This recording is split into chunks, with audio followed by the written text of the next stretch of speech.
नमस्कार, आदाब। मैं नाज़िम नकवी आपके समक्ष आपके साथ।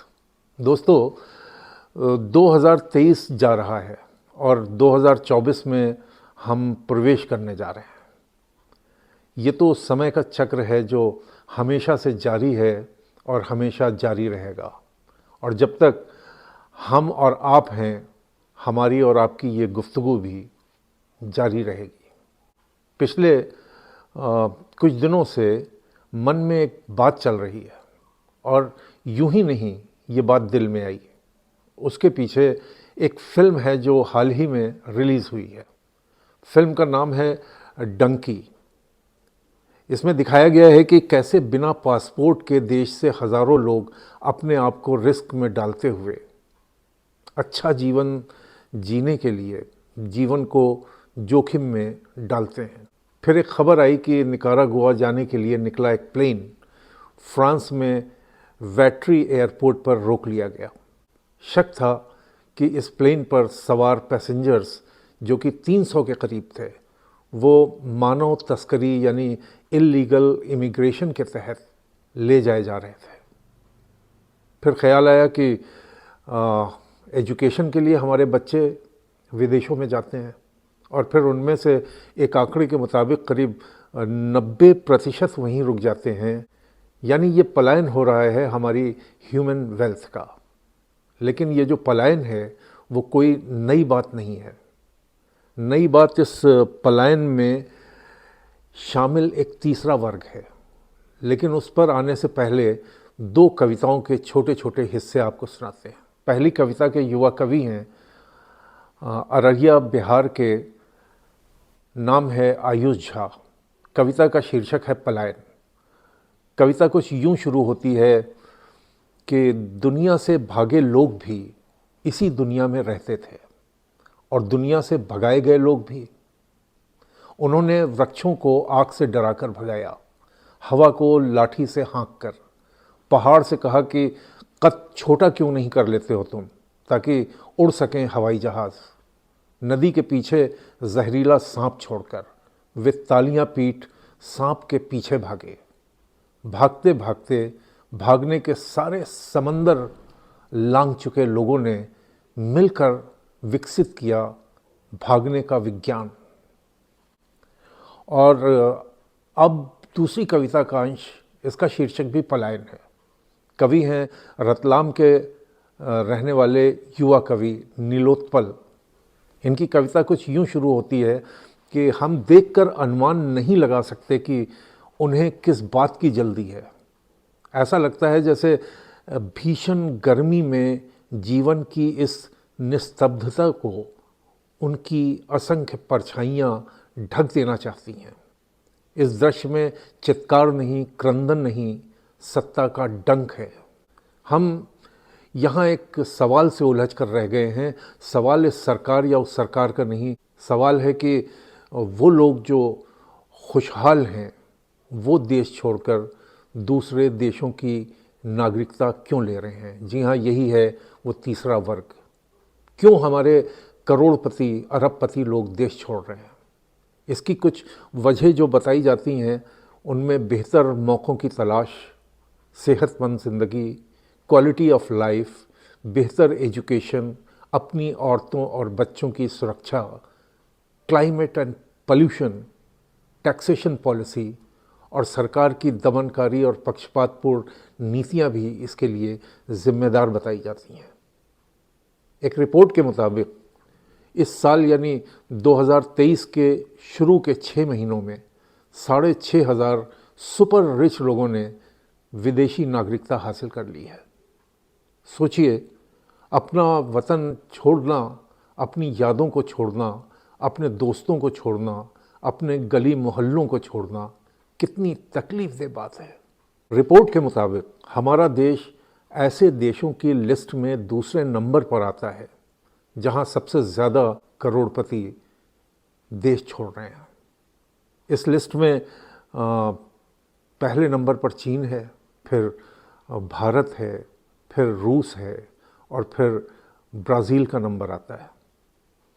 एक अन्य रिपोर्ट के मुताबिक 2020 में देश के 2% करोड़पतियों ने भारत को अलविदा कह दिया था।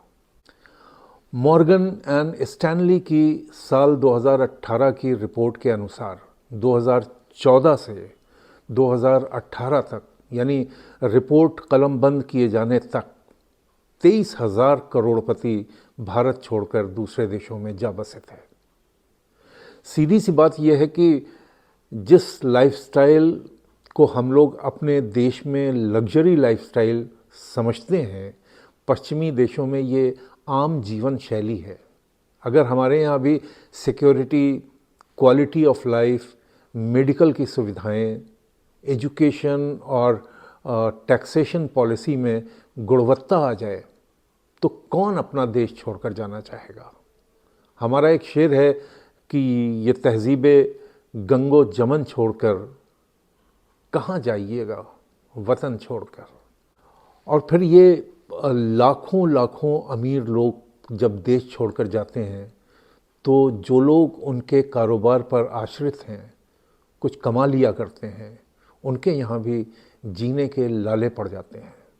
अब वजह चाहे कुछ भी हो, लेकिन ये सही है कि आज़ादी के बाद से हमारी इकोनॉमिक पॉलिसीज़, हमारी आर्थिक नीतियाँ बड़ी सुस्त रही हैं।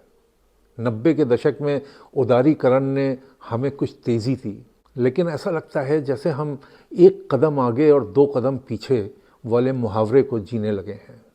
हमारे यहाँ दोहरी नागरिकता भी नहीं है, इसलिए इस पलायन को रोक पाना मुश्किल ही लगता है। अफसोसनाक है ये सिचुएशन, ये डिपार्चर, ये पलायन, ये सिर्फ देशवासियों का हमसे बिछड़कर दूर चले जाना नहीं है, बल्कि ये नुकसान है संवेदनाओं का, हमारी ह्यूमन कैपिटल का, जो अपने साथ संसाधनों को भी ले जा रही है। हम खुद को ऐसे चौराहे पर खड़ा पाते हैं जहां हमारे देश के लोग जो मजबूत इरादों वाले हैं, जिन्होंने समाज में कुछ करके दिखाया है, अब व्यवस्था से उनका यकीन उठता जा रहा है। फ्यूचर ब्लीक दिखाई दे रहा है उन्हें, और दिलों में बेयकीनी ने घर कर लिया है। उनका मोह भंग हो रहा है। इस आपदा पर तुरंत कुछ करना होगा। हमारे सामने सवाल ये है कि हम इस नैरेटिव को कैसे बदल सकते हैं ताकि इसे रोका जा सके। इसके लिए सबसे पहले हमें राजनीतिक सुधार की ज़रूरत है।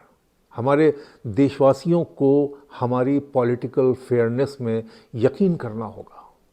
इसके लिए हमारे पॉलिटिकल सिस्टम को भी अकाउंटेबल बनना होगा। दूसरी बात यह है कि एक ऐसे माहौल की ज़रूरत है जो इकोनॉमिक ग्रोथ और जॉब क्रिएशन बढ़ा सके। तरक्की पसंद अर्थव्यवस्था न सिर्फ वो चुंबक है जो हमारे खुशहाल नागरिकों के लिए संजीवनी है, बल्कि इसी से पूरे देश की तरक्की भी मुमकिन है। हमें सरकार और लोगों के बीच जो दूरी आ गई है उसे ख़त्म करना होगा। कम्युनिकेशन चैनल्स बनाने होंगे, कम्युनिटी इंगेजमेंट्स बढ़ाना होगा, और डिसीजन मेकिंग प्रोसेस में नागरिकों की भागीदारी बढ़ानी होगी। शायद यही वो तरीका है जो सुपर रिच देशवासियों में इस बात का यकीन पैदा कर सके कि हम सब हम सफ़र हैं, साथ मिलकर तरक्की की कहानी लिखेंगे। हमारे सामने आने वाली चुनौतियां विकट हैं, लेकिन हल भी तो हमें ही ढूंढना है ना।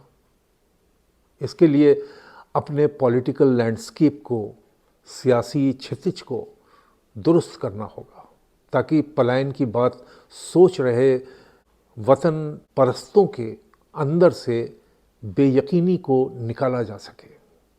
आइए साथ मिलकर हम एक ऐसे भविष्य की, एक ऐसे फ्यूचर की ओर रास्ता बना सकते हैं जो हमारे देश की मौजूदा ज़रूरत है। ये बातचीत आपको कैसी लगी बताइएगा, कमेंट करके या लाइक करके। और हाँ, अगर अभी तक आपने हमारे चैनल को सब्सक्राइब नहीं किया है तो कर लीजिए, हौसला मिलता है। तो नए साल की मुबारकबाद के साथ मिलते हैं नए साल में। आदाब, नमस्कार।